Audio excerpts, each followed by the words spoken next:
Hey, it's Doug here. So I was looking back through the last several episodes, especially the case study ones, which you, the fine audience, you asked for. And they're interesting because, the people from the audience, like they're not selling anything. Like a lot of times, actually, peek behind the curtain, I get probably like 3 emails a day where someone's like, hey, I have an excellent guest for your podcast. And they've never listened to the show. Usually it's someone like promoting a book or some other thing. Like they're just trying to get in front of y'all. And I try to protect you from these jokers out there because a lot of times it's just like, it's not even a connection like subject wise with the audience. They're just like blanket sending out these pitches. So anyway, I try to stay away from those. But the cool part, folks from the audience, like you're literally from the audience. It's people that you would meet at like EconoMe or a CampFI or out on the street or whatever. And you're like, oh, wow, you're into financial independence as well. So anyway, these are pretty fun episodes, but I looked back and basically we've been covering like ChooseFI and SlowFI and topics like that, which it's kind of how I like ended up in this situation. I was like working on some side hustles in like the 2013 time frame, got laid off in 2015, and then was self-employed and started working online and that sort of thing. But it was all on my own terms. I was like hopefully moving towards a time when I didn't have to work, or work was optional is maybe a better way to put it. And then recently in March of 2024, my wife retired. So we're kind of moving in that direction. But the whole point is, after I've interviewed and talked to a bunch of people, including Carl, the co-host here occasionally, he was sprinting towards retirement and was kind of in a rush, and it was stressful. And he's talked about maybe he could have done it a different way and taken his time a little bit more. And I think this SlowFI, this ChooseFI approach is better. That's really what this episode is about, is just looking at the pros. There's hardly any cons from it.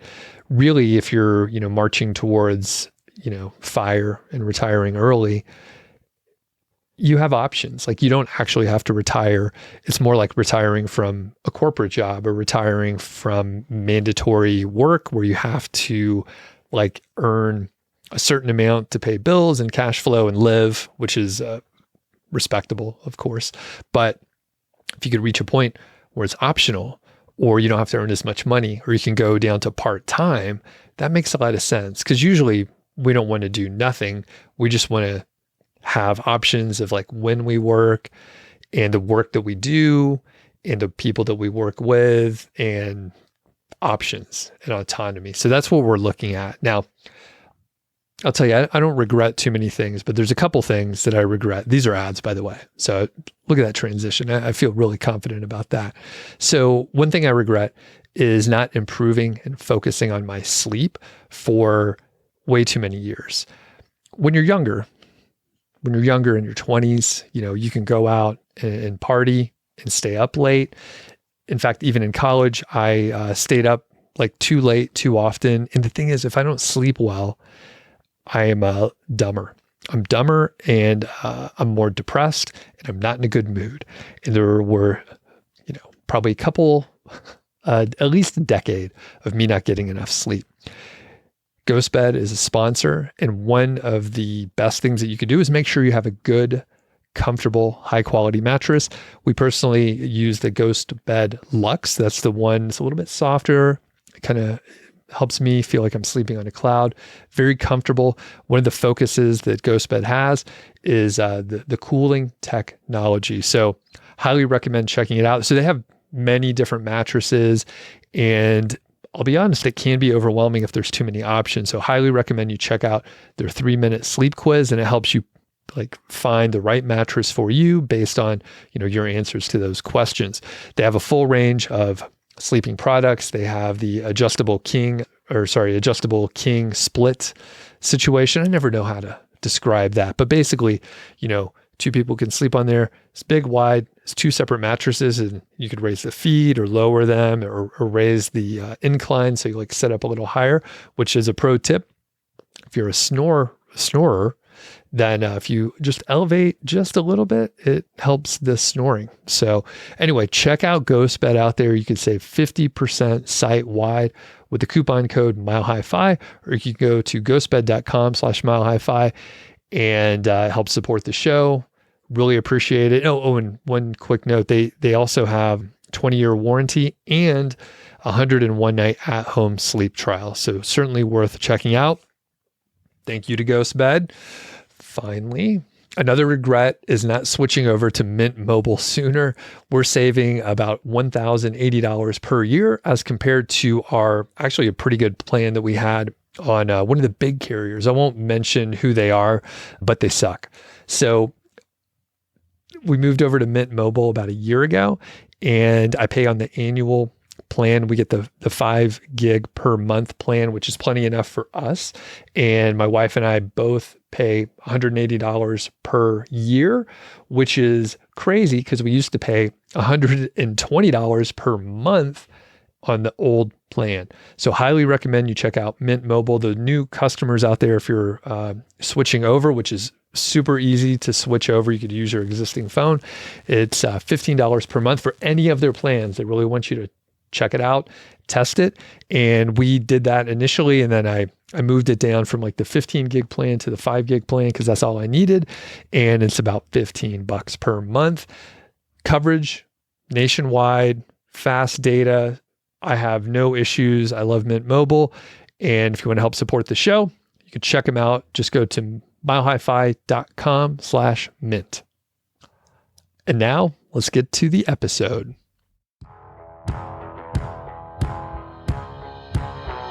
Hey, what's going on? Welcome to the Mile High Fi podcast. And I have my friend Kristen Knapp joining me today. How's it going? Oh my gosh, I'm so excited to be here with you again, my friend. I am pumped. Today we're going to talk about ChooseFI and SlowFI. And those two styles of Fi have been growing in popularity in the last couple of years. And I think it's a response to the fast-paced, ultra-frugal approach from the kind of first wave of bloggers. Mm-hmm. People like Carl were sprinting to early retirement, 1,500 days in his case. And after some time, many early retirees tell us that a slower approach might be healthier. Now, we have to give the disclaimer, this is entertainment. Consult your professionals. And I will point out that there's a Nectarine. It's a like fee-only advisor. You could hire people by the hour. Mile High Fi is an affiliate, but it's a great way to get a little advice. Now, we're going to go over the topics of ChooseFI and SlowFI, answer a few questions from the Facebook group, and discuss our personal experiences. So I think we may end up spending more time on that because we like to talk about ourselves a lot. I know I do. Do you, Kristen? You know, it doesn't suck. So, and I think SlowFi and ChooseFi are superior because they allow you to get used to not working and build up some other hobbies if you need to, maybe build community and I think it's superior. Let me just jump in. Yeah. Because deprivation stinks. Who wants to sprint there and deprive yourself and live in your mom's basement and eat rice and beans? Like, that's why I think it's superior. 100%. And like a downside to working full time and, you know, eating the rice and beans and retiring as soon as possible is that you're probably working really hard and stopping cold turkey. You're going to struggle with finding purpose with all the new free time that you have.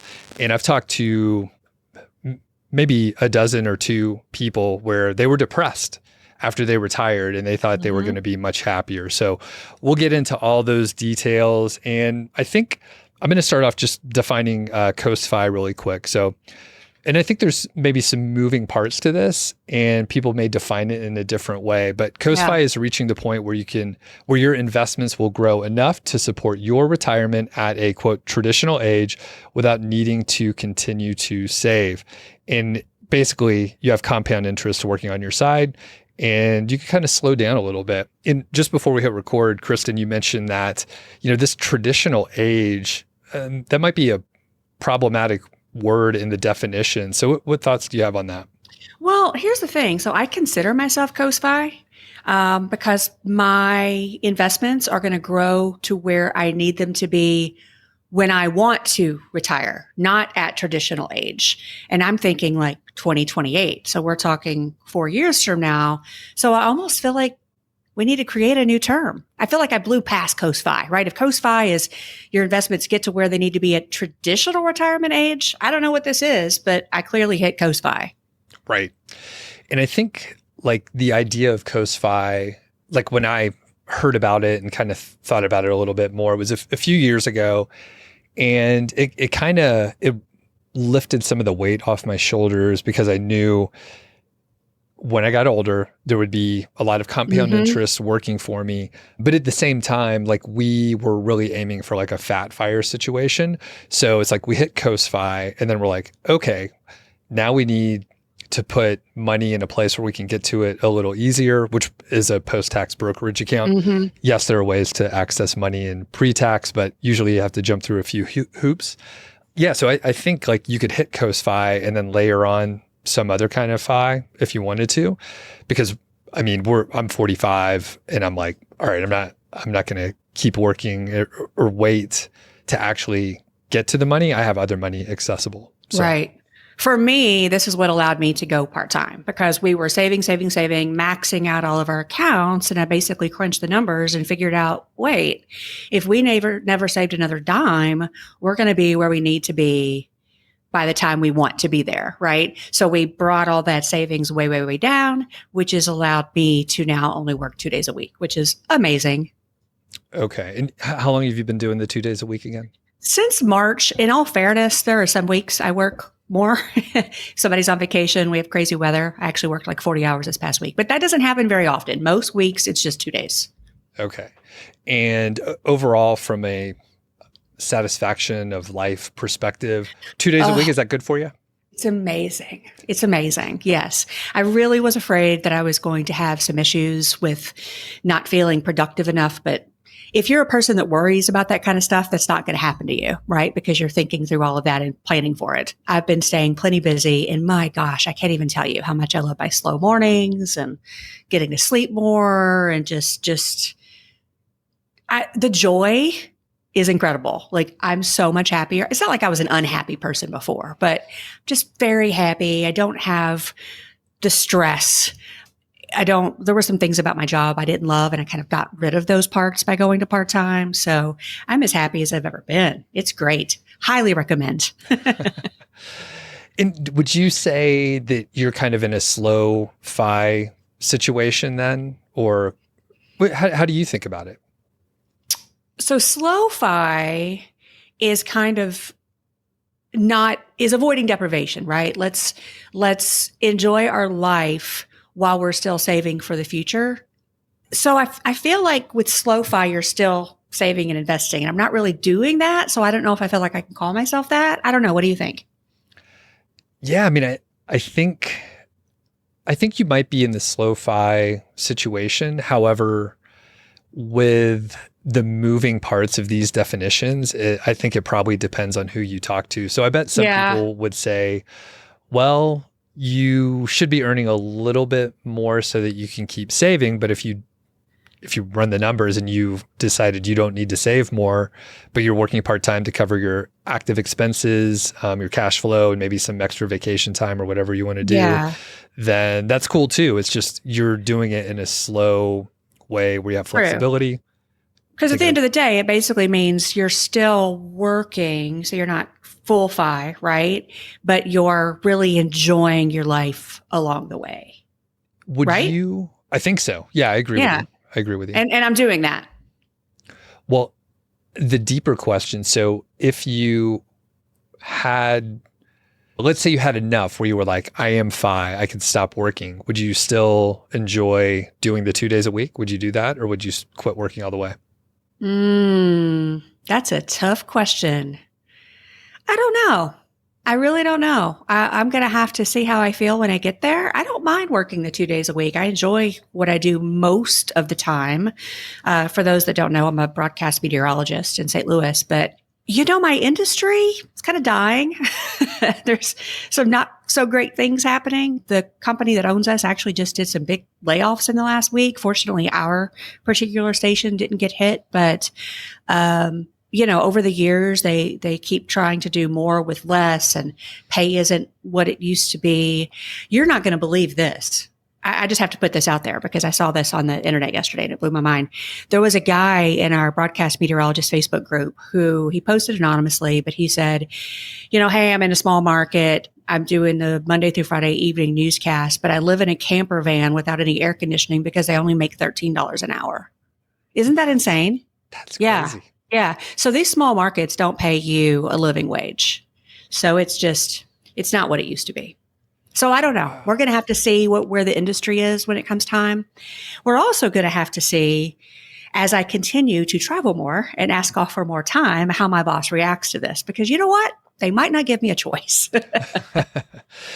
Yeah. I mean, at the end of the day, like so many of the different flavors of FI, they just give you more options, and you could, tell your boss to F off or whatever. And you could feel comfortable with it. You're like, I have leverage. Like, I don't need the job. I could do it if I want to. And I'm going to press you a little bit more. If you won the lottery, do you play the lotto? Sometimes when it gets really, really huge, I'll get a ticket just for fun. Yeah, about the same. It ends up being like once every 3 years or something like that. But yeah, let's say you won like $8 million. I'm done. Okay. Okay. I think that answers the question then. Yeah.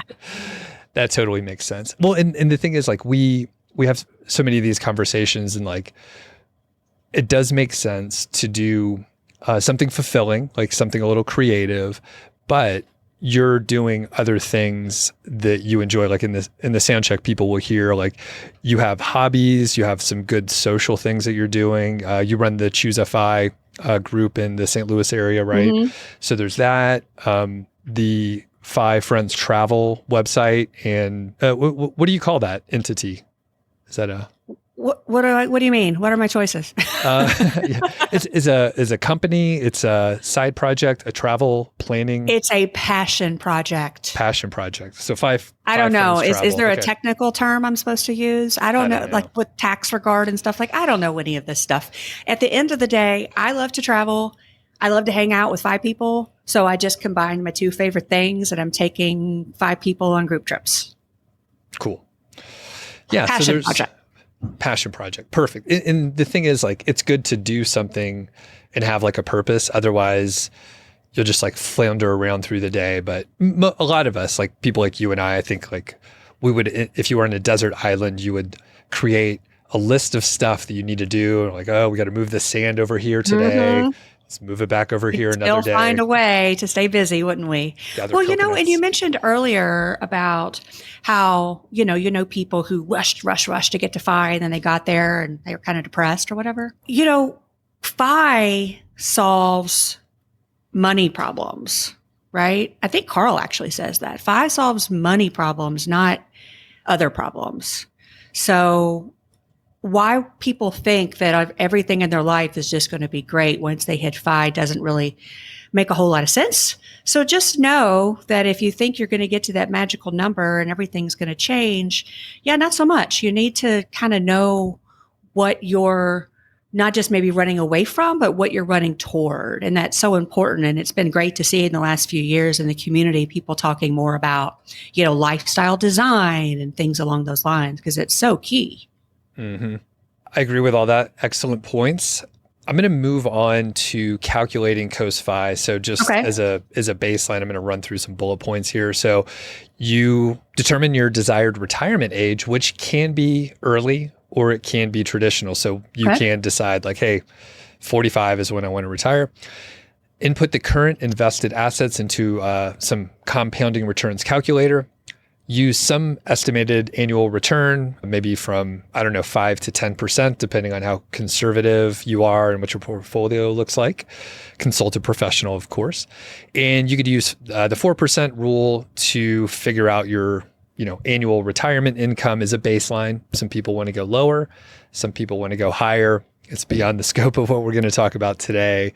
And then basically, you could kind of figure out if that meets your lifestyle needs, or if you maybe need to pick up a part-time thing every now and then. And I mean, when you're coasting and let's say you have a long time horizon, we make these assumptions of whatever 5 to 10% returns make some assumptions around inflation, but you're going to be wrong. Like whatever you pick, you're going to be wrong.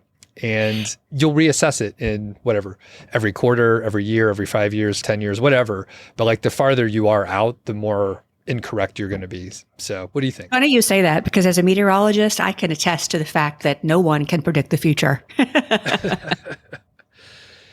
Yeah. You guys do the best you can, probably, right? We do the best we can. The science is getting better all the time. Hey, I'm going to put you on the spot here a little bit.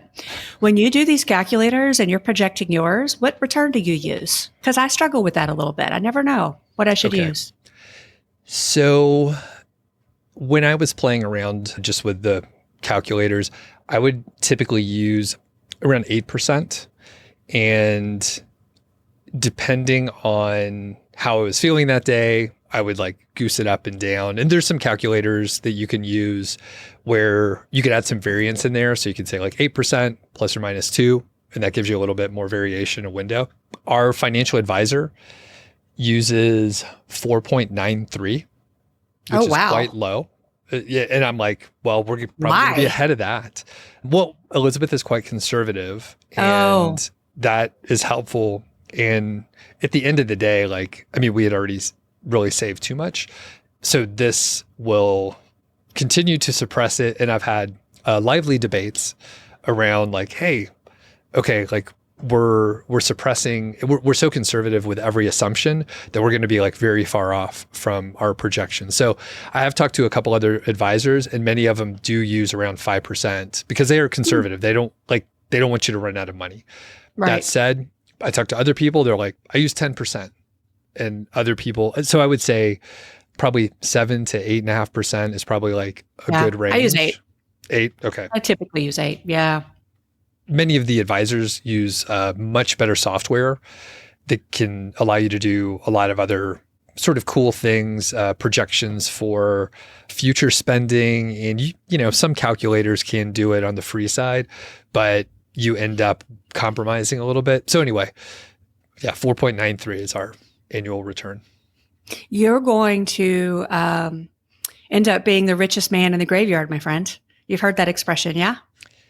Yeah. I mean, I'm like I said, I'm on the optimistic side. And I mean, Elizabeth is like, she's aware, like Die with Zero really impacted her and pushed her to retire. But she's like looking at the projections and she's like, okay, when do we need to start doing something? Which is the question that I asked like early on. I'm like, we're going to end up with way more than what you think. And we've had because what happens is when you take these conservative assumptions, but you take multiple conservative assumptions and start piling them on top of each other. Now all of a sudden, like you said, you blow way past your number, And one tough thing, which potentially comes into the psychological things you have to think about with ChooseFI and SlowFI, like we have our budget. And we have our conservative assumptions. And again, like I said, we've stacked many conservative assumptions on top of each other. And we're far below, I'll tell you off air, we're far below our projected spending for this year. And we've basically done like all the stuff we wanted. But we still, like I recently, just the other day, ordered an e-bike. And they're kind of expensive. And it's like it's in the budget to like buy stuff that, you know, it's a leisurely activity, but it was still hard to pull the trigger to get it, even though we're far below our budget. Do you have an e-bike? I don't, but I think they're super cool. When I travel, sometimes places will have e-bike tours, and we usually will hop on one of those. It's a lot of fun. Yeah. Have you ever done a Segway tour? No, not a Segway tour. I was on one once. It was like a demo back in the day, like live on TV or something. I don't know. What do you think about those Segway tours? When I see people driving around on those, I don't know. I think it's kind of silly looking. That's just my opinion. I'm sorry. I hope I didn't offend anybody. You offended me. I'm sorry, friend. They look fucking ridiculous. Okay, thank you. But we've done maybe only 2. We did one in DC and one in Asheville, and it was a great way to like cover ground. And we enjoy, you know, like walking food tours and stuff like that. I don't think this one, maybe we got coffee on one of them, but like you covered a lot of ground in DC. But you could do that on an e-bike and look way cooler. You could. This was long enough ago. There weren't really e-bikes. This was like 10, 15 years ago. There were probably e-bikes, but not widely available. So, but yeah, the Segways look ridiculous. But if you're able to take a tour, I would say check it out. They're pretty fun. They're a lot of fun. I did one around kind of like the Pebble Beach area in California. There's like this scenic loop I think a lot of people have heard of. It was amazing. Absolutely amazing. Very Should we talk about the considerations and limitations of ChooseFI? Yeah. Because, you know, lifestyle creep is one of these things that can impact your required number, which would require, you know, adjustments. I mean, how far away are you from when you think you'll become FI? And do you feel like realistically there's going to be some lifestyle creep between now and then? And if so, how do you adjust for that? Mm-hmm. Yeah. Well, and I think it goes back to like expenses overall, another area where it's just like we make some assumptions around our expenses and they might be pretty close for a couple years, but like things are going to change. Maybe inflation will hit, maybe you move to a different area, which is much cheaper. But the lifestyle creep, I think most of the time that is maybe it's like a symptom of who you're hanging out with. So if everybody's buying new cars, like it kind of becomes more normal. Like around here, a lot of my friends are getting Tesla Model Ys. And I never paid that much attention, but I was like, they're pretty nice.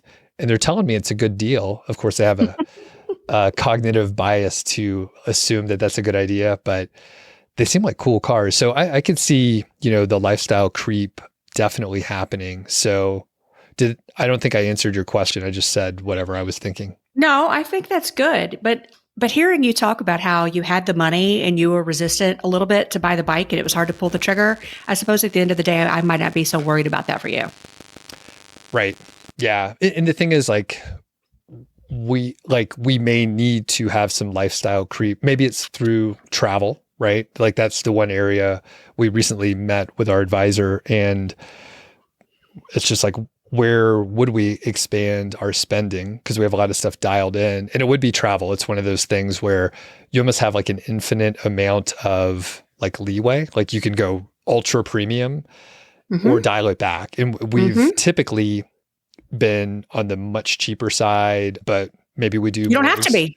Right. And maybe it just opens it up, but there's still like a mental hurdle. Even though I have no issue spending money, there's still like something in my head. Do you have any tips? Well, you do have an issue spending money. You're like, oh, I don't have any issue, but I have something in my head. No, my friend, you do have an issue. You have something in your head. Yeah, you're right. Yeah. There's some issue. But it's common. It's common. But, you know, if you have it to spend it because life is too short, right? Some of the other things to think about, though, you know, unexpected life events, you know, maybe something medical creeps up, market performance. We don't know what the market's going to do. But I like to think, and tell me if I'm wrong here, but I like to think that, you know, if we're using the 4% rule, that accounts for having a couple bad years, right? If you've got a nice asset allocation, you've got cash you can pull from, things of that nature. And then unexpected life events, though, I don't know. I think you just kind of have to, honestly, for me, that's part of the reason that I'm really working on health and wellness is because I want to live as well as I can for as long as I can. And in order to do that, I've got to eat well. I've got to exercise. So I'm doing everything I can to avoid that. I don't know how to plan for it. Yeah. And I think, you know, you could only do like a reasonable amount or you end up like trying to plan for some huge catastrophe, some sort of zombie apocalypse situation. And it's just, you can't plan for that. It's just too much. But I mean, like a healthy emergency fund. And then the fact is like most of us in the FI community, our money's invested, but it's, you know, quickly liquid where we can sell some stocks. Of course, you don't want to hopefully sell in a down market, but like if there was an emergency situation, you maybe would need to go there and you could sort of self-insure in that case for certain things. But yeah, if you have the 4% rule and you're considering that or whatever, you know, 3.5, if you're more conservative, then you should be able to take care of those market downturns unless there's like some, you know, something completely different, a major depression or something like that. You know, the day that we're recording, 11/4. You know what tomorrow is, my friend? Oh yeah, it's the election. So you want to make any predictions? So then our listeners can decide whether we just really messed that one up or not by the time they listen. Oh, I don't want to make any. No, not, I'm sorry. Let me be specific. Not predictions on who's going to win. Prediction on how the market's going to react. Let me rephrase. Oh, I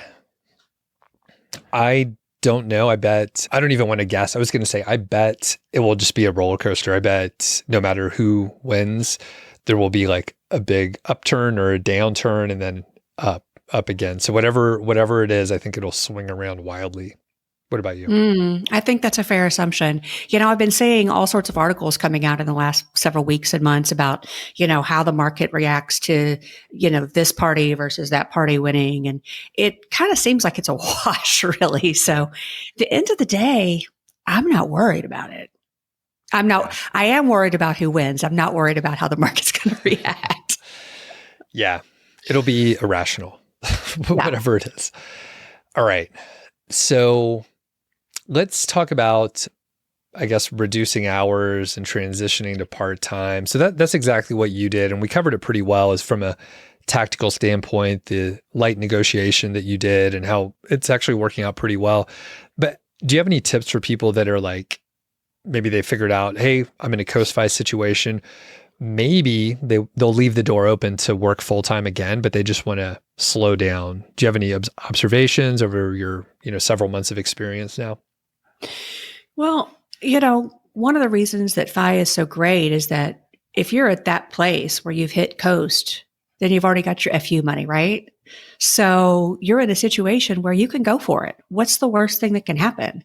I think a lot of people find that they go to their bosses and you hear these stories, like people want to take sabbaticals or something like that. And they go to their boss and like, I want to do this thing. And the boss is like, no. And they're like, okay, well, turning in my notice. And their boss is like, wait, we can work something out. Right. So you hope that happens. And then worst case scenario, do you even want to really work there anymore? You can go find something else. You've got the money, you've saved up, you're in good shape. I just feel like FI gives us the ability to make decisions from a place of power and not a place of fear. And for so much of my life, I made really dumb decisions from a place of fear, like maybe stayed in a job longer than I should have, or took a job, the first thing that came along because I was too afraid or unable to be able to wait for the right thing to come along or things like that. So it's a really powerful thing. I just say, go for it. What are you waiting on?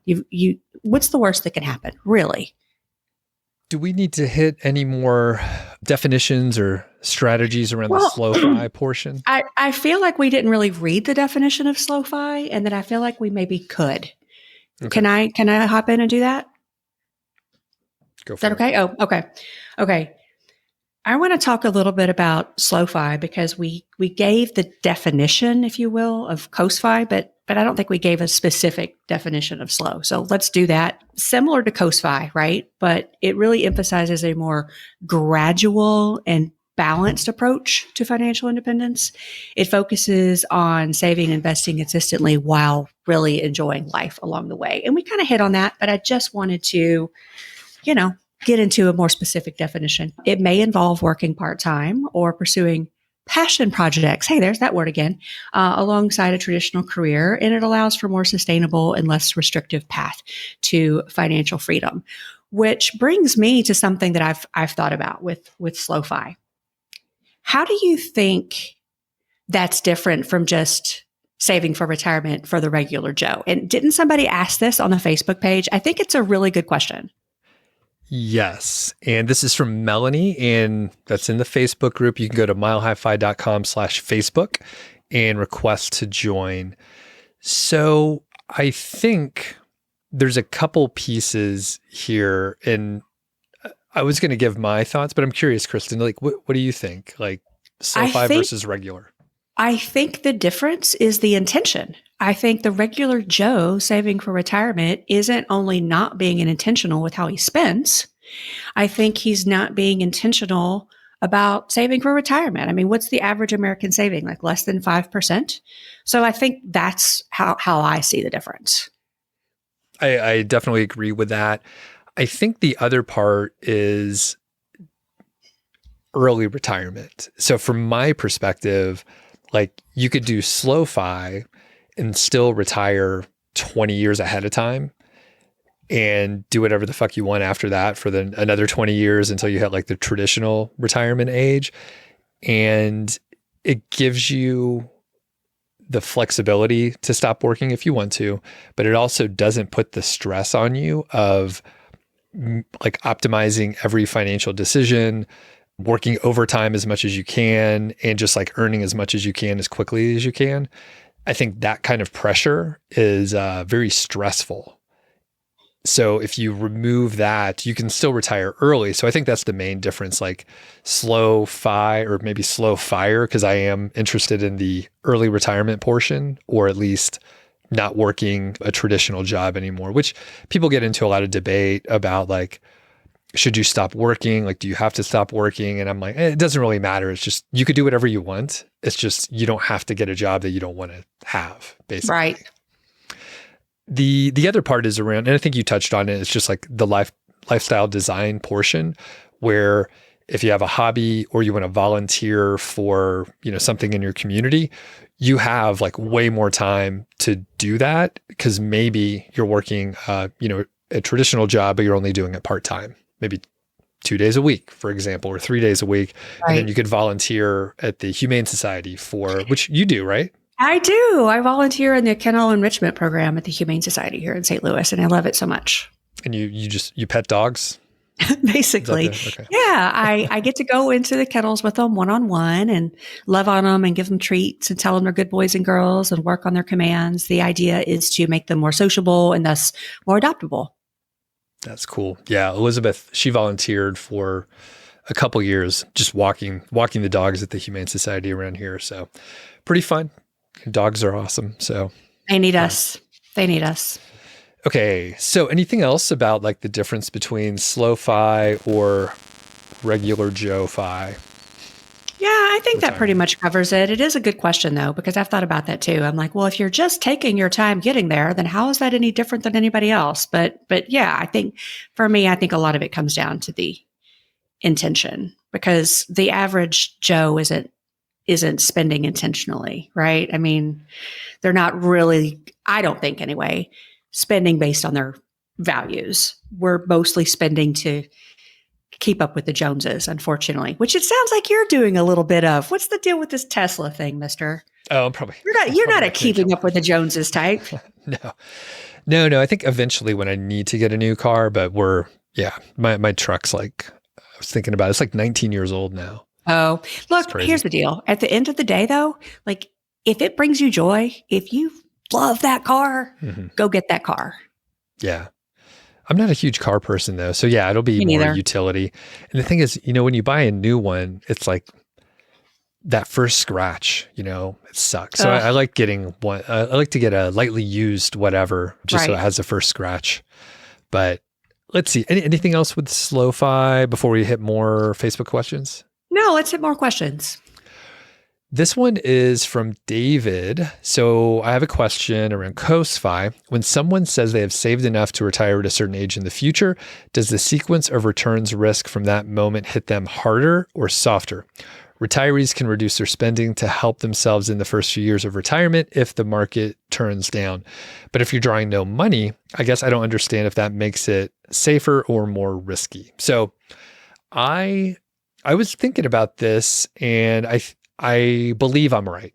I believe I'm right. Because this one kind of hurts my brain, so I'm going to lean on you for this one. So I think overall it is a softer impact, but basically like the sequence of returns does not impact you until you start withdrawing.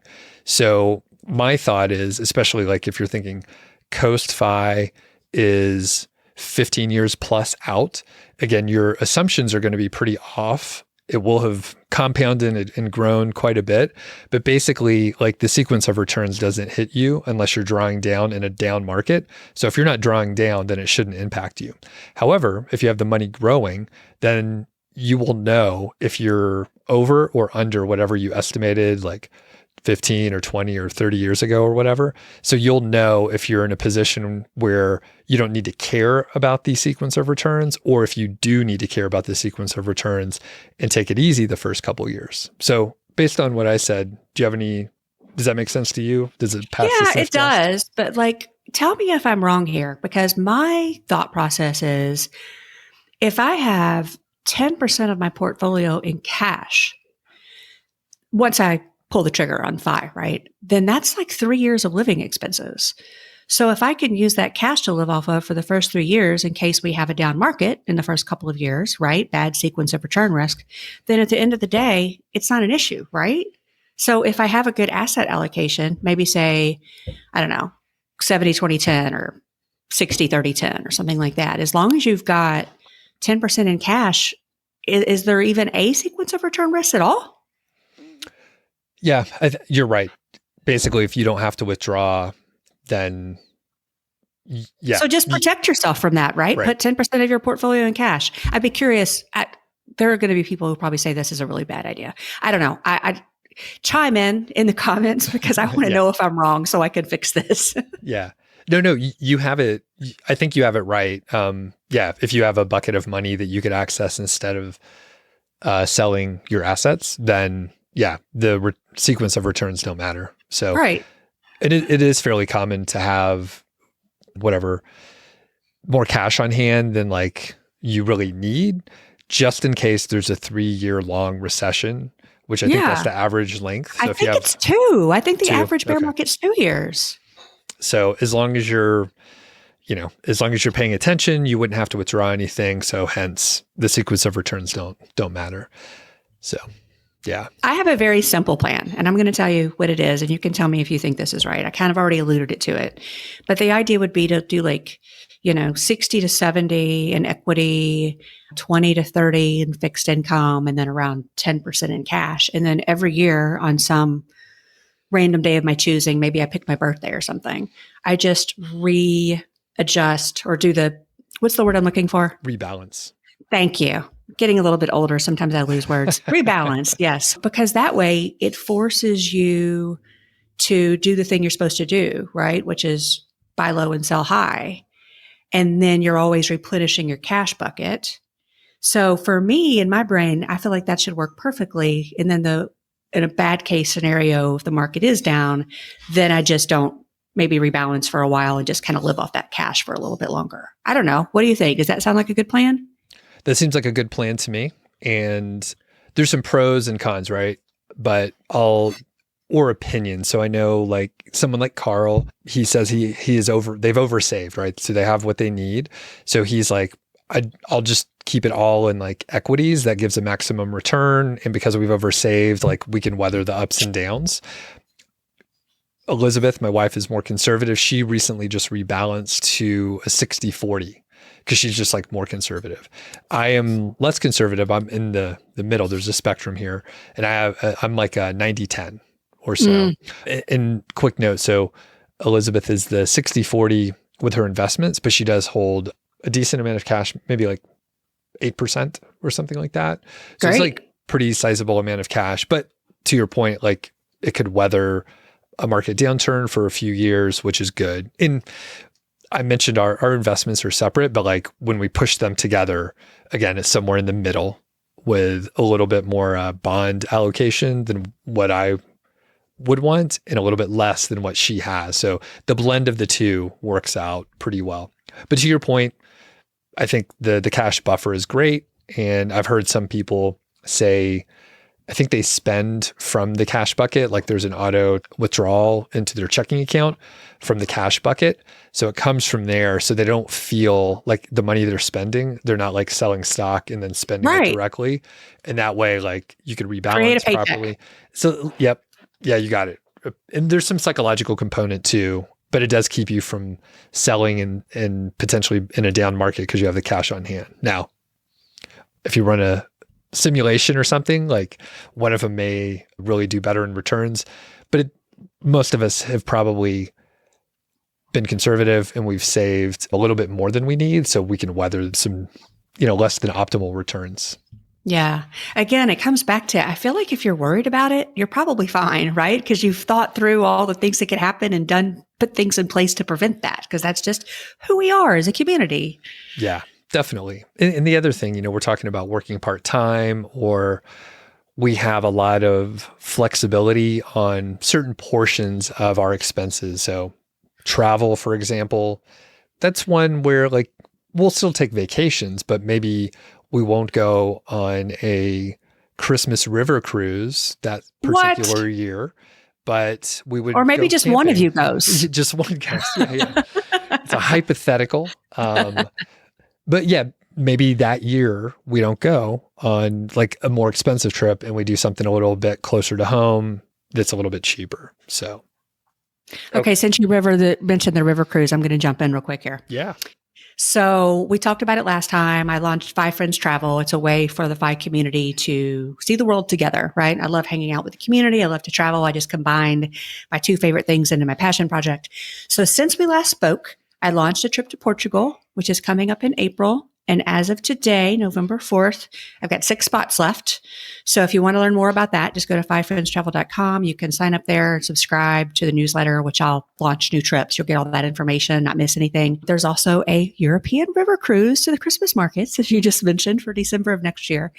And then sometime between now and the end of the year, I'm hoping to get out a trip to Morocco, which I'm aiming to be in October of next year. So love hanging out with the Fi peeps, love traveling, would love to have you along. So check it out. You can always email me as well. You can send me a note through the website and ask me any questions, or just say hi. What should people expect on one of the trips? So I know some of them have like some events have like a lot more programming, but what about yours? So I am purposefully not going to plan any programming because we're there to travel, right? I know that when 5 people get together, those conversations are going to happen naturally anyway. For these land-based trips, there's going to be plenty of time driving around from site to site, and those conversations are going to happen. I don't see any reason to take away time from us seeing some of the most amazing things in the world to specifically have these discussions. So no programming, just 5 people who enjoy hanging out together, traveling the world together, and having these amazing experiences and building memories. That's it. Cool. So this is a point that I want to cover a little bit here, and we could talk through it. So for SlowFi, how do you decide if a lifestyle upgrade like working fewer hours is worth potentially delaying full financial independence? So, I mean, this is exactly the thing that you went through, right? Because if you kept working full time, you would be earning more. So how did you weigh the pros and the cons and arrive at your decision? A couple of things. My husband doesn't want to retire until 2028. And I know we're going to be at our number by then. So that kind of played into my decision and made it a little bit easier for me to go part-time now because he's still working full-time and that helps float some of my expenses. So that was an easy decision. I think as far as making that decision for anybody else, that's tough. You just have to figure out, what do you value more? I mean, for me at this point in my life, I'd had some things happen, right? I lost some friends. I've reached now the age that my mother got her cancer diagnosis that ultimately took her life in the next year. And I realized that time is so important and I'm not gaining any at this point in my life, right? So to me, having autonomy over my time and being able to do more of the things that I want to do now, as opposed to waiting, won that battle really easy. So I think it just requires some soul searching as to what's more important. Did you have any doubt along the way or right after you trimmed your hours down? Zero doubt. Once it was clear to me that I did the math that we were fine, like done. No concerns whatsoever. Okay. Awesome. Yeah, it totally makes sense to me. And Elizabeth is super happy since she stopped working too. I was a little nervous she would get a little, not bored, but like, hey, I should get a job. But she That's has awesome. She's like, this is the best decision ever. So because she's not quite as, tell me if I'm wrong, but she's not quite as into this FI stuff as you are. Is that fair? That's fair. Yeah, she's not. Okay. So for a person who's not really into it to be willing to retire early, like that's impressive. That doesn't really happen a lot outside of the FI community. Yeah. Yeah. And the thing is like she has a lot of friends who are in the FI community, but I think like some of the conversations we're having, it's just like, she doesn't care to have them as much anymore. Like we would, just her and I, but it's a little bit different. The framing's a little bit different. So she's into it. It's like, she just doesn't want to join the cult in the same way. Yeah. But she goes funny story about that. My husband always jokes. He's like, well, first of all, he thinks when I go to Longmont, I'm never coming home and that you guys are going to put me in charge of the chickens. As if we all live on some hippie commune or something. Yeah, that is the goal. So you like chickens? Goodness. Yeah. Okay. Yeah, maybe I'll do the potatoes. I don't know. We'll figure it out. All right. So I think we covered like most of the questions that we have in here to our liking. So I wonder, like, Kristen, do you have advice for, let's say you could give advice to your 25 or 30-year-old self, like with what you know now, and take a few minutes to think about it, because it sounds like all those sighs tell me you have a lot of stuff to say. Well, one of the things that I struggle with, I didn't really have a mentor. And it kind of makes me mad almost that no adult stepped in and gave me some better advice. But I try to do that now for some of the younger people because I didn't have that. So I wish somebody would have said to me, oh, you need to apply for all these scholarships. You definitely don't want any student loan debt. That's one of the things. The other thing is I wish someone would have impressed upon me. And this is kind of controversial because I know with choosing a career, it's important to do what you love, but at the same time, it's also important to do something where you make good money. Let's be honest. And I struggled at least until age 30. It was really hard. And looking back on it, I do wonder if it would have been wiser to find another path that I knew would pay a little bit more, and trying to figure out that return on investment of my degree and what the job was going to pay. Growing up in poverty, I was just the idea of having a full-time job and being able to pay for rent was great at that point. But now where I am looking back, I still struggled a lot for a long time. So I do wonder if I would have, I don't know, maybe have gone into the medical field or something like that. It'd be something sciencey, but something that paid a bit more, because that's been a challenge. Got it. I'll answer for myself too. When I asked you and you were like, I thought I don't even have an answer to that question. But I think overall, I didn't really enjoy my career. I learned a decent amount, but I picked a good degree, computer engineering, pretty good degree. I was able to get a good job, roughly high paying, especially for my skill level as an employee. So you were in the opposite situation of me then. You're making good money. You don't love your job. I love my job. I'm not making good money. I don't know what the answer is. There's some trade-off. And over time, I got out of the climbing the corporate ladder situation, which wasn't really working for me. But I think all of it was fine because I had good experience and I did learn a lot. I worked with smarter people than me, so I learned a ton. But just from our FI perspective, I didn't invest as well as I could have. I did a couple things right early on with maxing out IRA, 401ks for a couple years. Foundation was awesome. Virtually no student loan debt, and I still have the same truck that I got a couple years after I got a job, right? So those worked out pretty well, but I didn't invest as well, especially in say the 2008 to 2012 period, around that time. Because the market was kind of flat. So I put a lot of money in and I'm like, man, this is flat for a little while. And I dialed back, and I should have been putting as much as I could have afforded, which was a lot more than I did put in. So at the end of the day, I just would have ended up being able to retire and having the FI money probably a few years sooner, maybe 3 or 4 years sooner. I'm not sure. Okay, I thought of two more while you were talking. Yeah. I wish J.L. Collins would have written his book, The Simple Path to Wealth, a little bit earlier, and I would have been gifted it as a college graduate. And I also wish somebody would have impressed upon me a little bit harder how bad credit card debt is, and that if you can't afford to pay cash for it, you can't afford it. Those are the other two. Are you willing to share like how much credit card debt you had max? Honestly, I wish I could remember. I mean, I don't think it was ever more than maybe $15,000, but I mean, that's still a lot. Yeah. And and then you combine student loan debt on top of that. Okay. And I mean, I just was in a situation in my 20s where I had low limits on the cards, right? Because you're young, you don't make a lot of money. And like I had multiple cards and every single one of them were maxed out.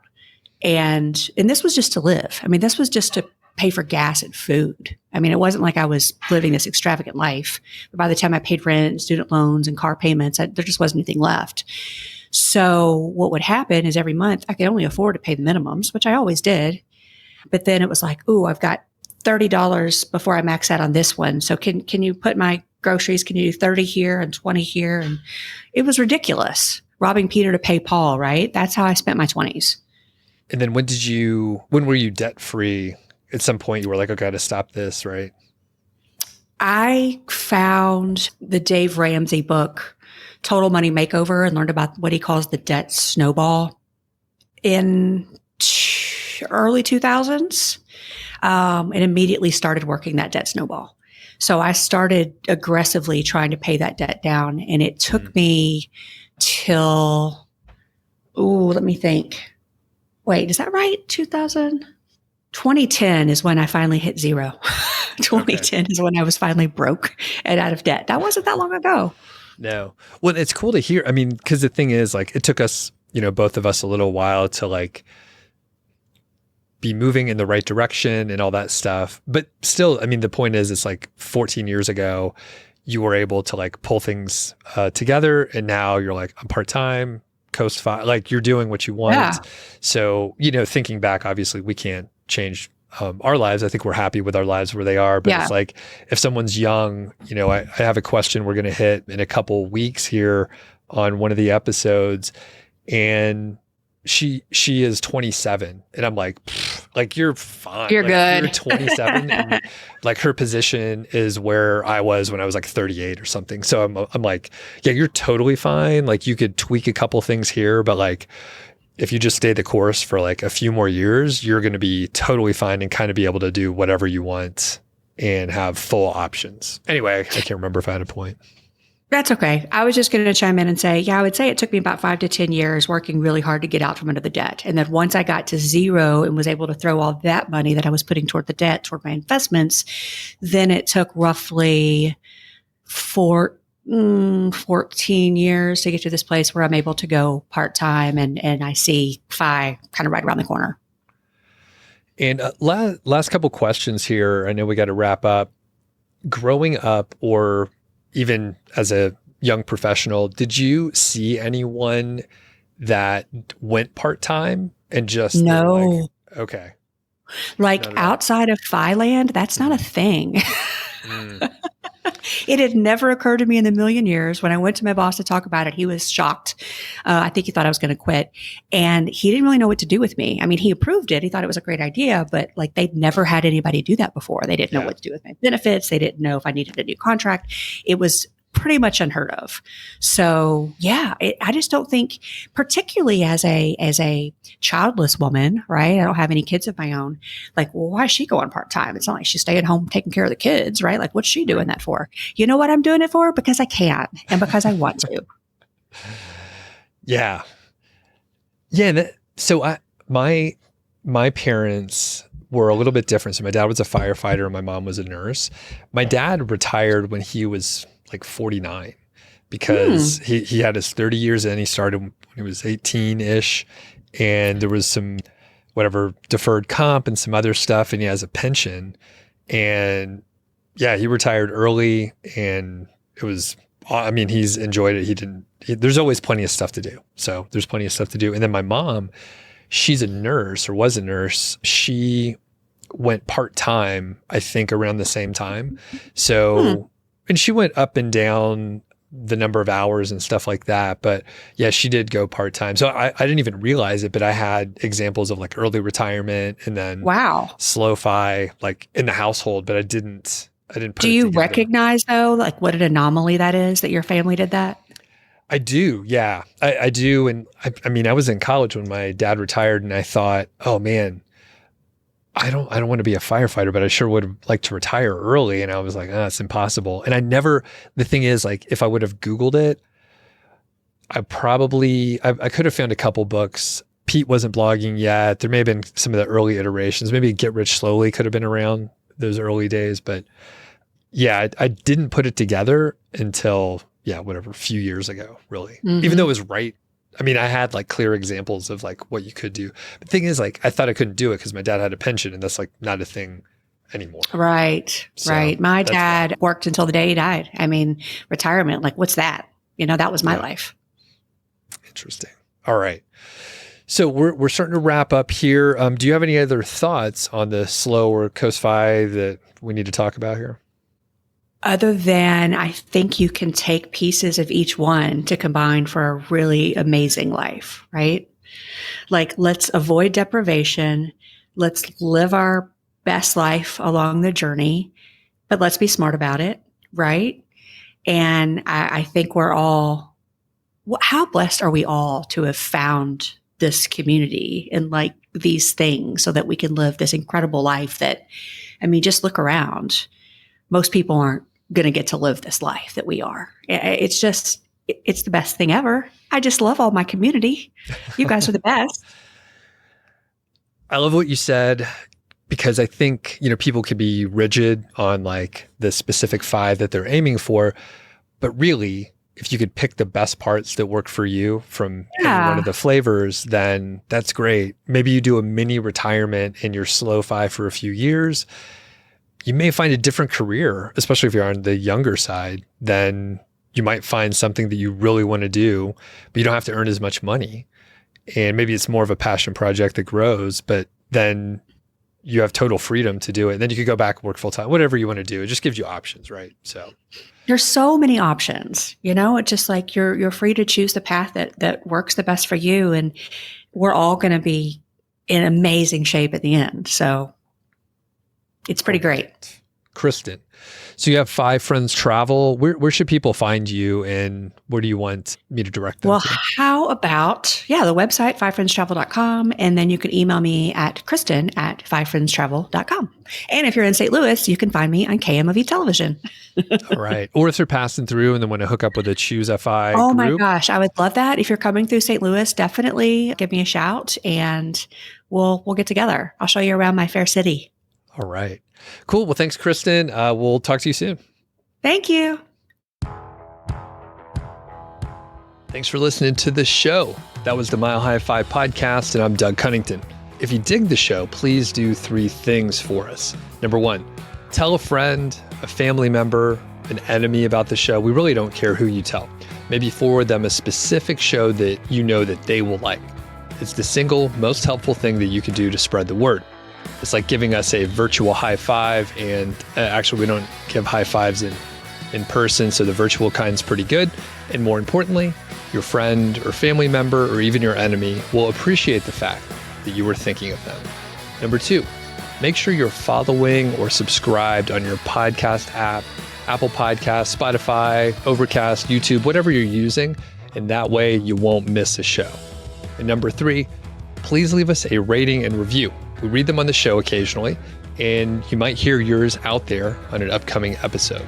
Quick disclaimer, this show is not financial or legal advice. I'd actually be surprised if it sounded like it. It's really just for entertainment, and that's at least what we're hoping for. But seriously, get advice from professionals. So we'll catch y'all next week.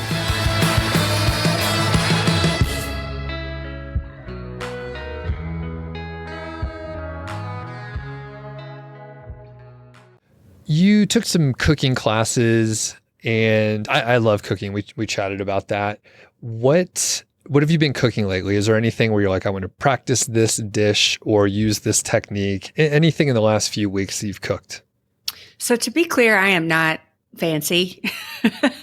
The main purpose of me taking that class was just to get a little bit more efficient on the basics, how to be a little bit more optimal in my vegetable chopping and such. But when I make recipes, I like to have something with as few ingredients as possible that I can cook as quickly as possible. So I made a really great pepper steak yesterday. That was really yummy. I've been making this like chicken and mango stir fry dish that I really like. I have a shakshuka. Do you know what a shakshuka is? I don't. It's kind of like an egg white omelet, but it's got a little spice. I think it's a Middle Eastern word because of maybe the spices involved. I could be totally wrong, but I feel like it's served in like Moroccan dishes or something like that. But it's got some tomatoes in it and egg whites. It's really yummy. I'll actually eat that for dinner. Okay, nice. And so you took a few classes, improved your knife skills. How's your finger? Is it better now? Oh, it's good. I got my stitches out. It's still like the tip of my finger still feels a little weird because of the nerve endings. They said that'll take a while, but I'm functional now. I can do all the things again. All right. That's good. Yeah. The stitches. My Frankenfinger. We talked about that last time. I sliced it open. Looked horrific. I was like, it's pretty man. Yucky. Yeah. Well, I'm glad to see it's better. And then are you taking any more cooking or food classes coming up, or you took a few and you're settled for now? I'm kind of good on that. I did take a pottery class on the wheel, but I quit after the first one. Why didn't you like that one? I just didn't enjoy it. Here's the thing. Like, I know in my heart that I'm not sporty and I'm not artsy. And for some reason, I think now, that I'm older, maybe something's different. So I did the same thing with pickleball. I went to some pickleball clinics and I was like, well, maybe if I just give it a few more weeks. I gave it a few more weeks. I'm like, no, I'm not sporty. I'm never going to be sporty. Same thing with the pottery. It's just not my jam. Okay. Yeah. It's mud too, right? Like you get all dirty and stuff. It's a mess. It's hard. Plus, what's the point? I'm going to make more stuff. Like, I don't even want more stuff. Like, I'm getting rid of stuff. Yeah, that's a good point. So you're not sporty. You tested some stuff. What activities are you doing more of now where you're like, this is me? I spend a lot of time FI community stuff, right? I run the ChooseFI St. Louis group. We do like 2 events a month. So I'm spending a lot of time doing that. And I actually spend a lot of time with those people outside of group too, because they've just become my good friends. I'm spending a lot of time cooking. We talked about that. I'm spending a lot of time in the gym, lifting heavy weights. Maybe you won't recognize me by the next time you see me. We'll see. Nice. And then, I love doing like travel planning and travel hacking, credit card hacking, if you know what that is. So yeah, I read a lot more. That's it. Okay, good. It's all fun stuff. And little sneak peek, we will be doing an episode coming up soon on travel hacking and credit card rewards and that whole world, which I don't participate in too much. So I have not paid for a flight at this point in like probably 9 years. Wow. I know. It's amazing. And I go a lot of places. Yeah, you do.